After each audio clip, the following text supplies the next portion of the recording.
së krimit dhe përdorit të korrupsionit. 50 milion euro është atë tunelit, të cilët diku do shkojnë patjetër. Do me thënë, absurdi që ndodh në Shqipëri është që ke një skandali zë skandalin dhe ti nuk ke absolutisht asnjë reagim përkundrazi heshtje totale.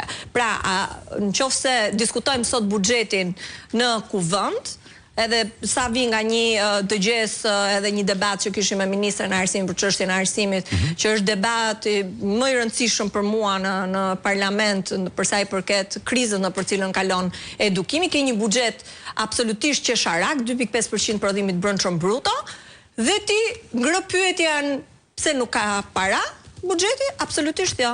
Lloka më e madhe shkon për Ministrinë e Infrastrukturës, për tunelet e Llogaras dhe në vetëm një vepër të fundit, se ti kishe edhe aferën e incineratorëve që ne kemi diskutuar 400 milion euro, mos flas pasi Tigri 1, Tigri 2. Pra, por rasti i tunelit Llogaras dhe fakti që ti sot ke zëvendës kryeministran të akuzuar, të marrë të pandehur, të një hetimi i cili implikon një shifër marramëndse 50 milion euro, por jo vetëm nga hulumtimet e opozitës dhe të gazetarëve, del fare qartë që aty ka pasur dhe 2 ura në projektin fillestar, të cilat nuk janë në projektin përfundimtar.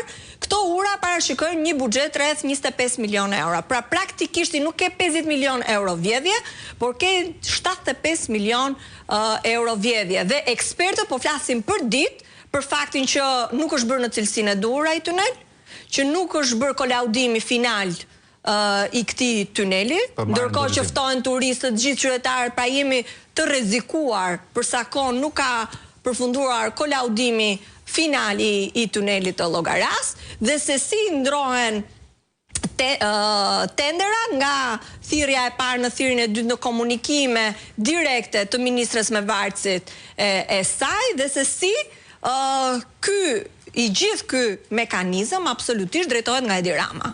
Pra nuk duhet kemi asnjë dyshim që këtu çdo vendimarrje që merret në këtë qeveri, e sidomos kur kemi të bëjmë me vjedhje galopante, është në krye Edi Rama, i cili pa dyshim ka dhënë një urdhër fare të qartë se kush duhet ta fitojë tenderin e gjitha me radhë, dhe zonja Balluku absolutisht e ka ekzekutuar. Pra është një bashkëpunim i mirëfill, por në një vend normal, se flasim dhe për pasaportën europiane, integrimin europian, standardet europiane.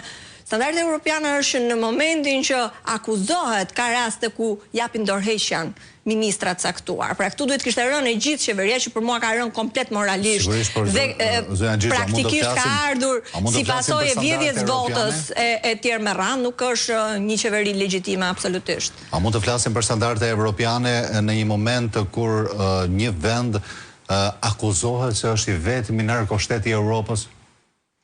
Absolutisht, kjo është alarmi më i madh i gjithëve ne. A e pranon Europa një narkoshtet? Unë mendoj që gjithë procesi i integrimit evropian ka marrë këtë trajektore për shkak gjeopolitikës, dhe nëse e ke parasysh kur u hapën negociatat, kryeministri falenderoi Putinin, nuk falenderoi as administratën, as qeverinë. Falenderoi Putinin për agresionin rus në Ukrainë, i cili tërhoqi vëmendjen e Europës drejt Ballkanit Perëndimor dhe integrimit. Por çështja është çfarë standardi jetese kanë shqiptarët sot, të cilët po largohen, të cilët e kanë pamundur